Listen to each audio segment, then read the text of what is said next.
Before the roads were built. Before cities had names. Before Nigeria was Nigeria. There lived the people who followed the sun. Where the grass grew, they went. Where water flowed, they followed. And wherever their cattle walked, their lives walked with them. They were called the Fulani people. Chapter 1: Children of the Wind. Long ago, in the far western parts of Africa, near the lands we now call Senegal and Gambia, a small group of people lived close to nature. They had cows. They loved their cows. They depended on their cows. When the land became dry, they did not fight the earth.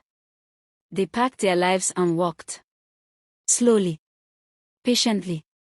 Endlessly. Through forests. Across deserts. Over rivers. And after many years, they reached the lands we now call northern Nigeria. Here, they found grass. They found rivers. They found space. And here, they settled. Chapter 2: Life with the Cows. To the Fulani, cows are not just animals. Cows are life. Cows are wealth. Cows are family. A Fulani boy grows with cows. A Fulani girl learns to feed them. They drink milk in the morning. They walk with cattle in the sun. They sleep under stars at night. And when the earth becomes dry again, they rise and walk again. This is not because they love suffering. It is because they love survival. Chapter 3: The Law of Honor. The Fulani live by a strong rule. It is called Poloko. It teaches: be calm, even in pain. Be brave, even in fear. Be respectful, even when angry. And never lose your dignity. A Fulani man may be poor, but he must never be shameful. A Fulani woman may struggle, but she must always walk with pride. This is their identity. This is their silence. This is their strength. Chapter 4: When Fate Arrived. Many years later, something new came. Islam. And with it came prayer, discipline, and deep belief. The Fulani believed in Allah as the one true God. They learned the Quran.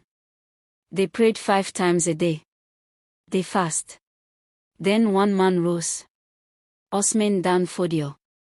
He did not carry wealth. He carried words. He did not rule with gold. He ruled with faith. He called for justice. He called for truth. He called for a return to pure Islam.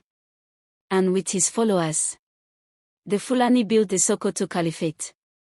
From his work came leaders like Muhammad Bello, his son, who ruled with wisdom.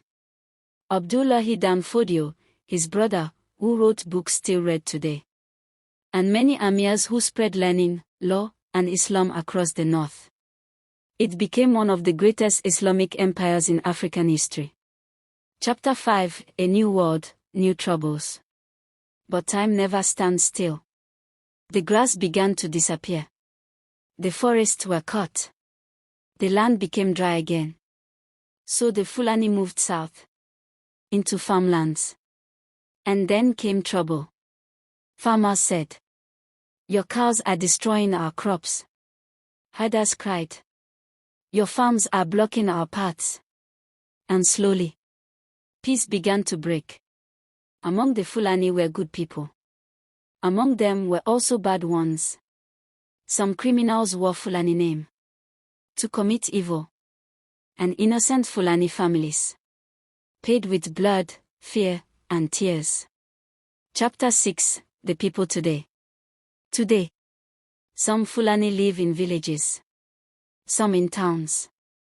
Some in cities. Some wear suits. Some carry books. Some still hold shepherd sticks. From Fulani roots rose leaders like Sir Ahmadu Bello, builder of modern northern Nigeria. Abubakar Tafawa Balewa, Nigeria's first prime minister. Shehu Shagari, Nigeria's first civilian president. Muhammadu Buhari, a former military leader and president. Yet many Fulani today still walk under the same sun their ancestors walked under. They live between yesterday and tomorrow, between tradition and technology, between memory and survival. Ending, children of history. The Fulani are not just herders. They are warriors of endurance, children of discipline, builders of empires, keepers of faith, survivors of time. They walked barefoot through history. They walked barefoot through history. And history still remembers their footprints.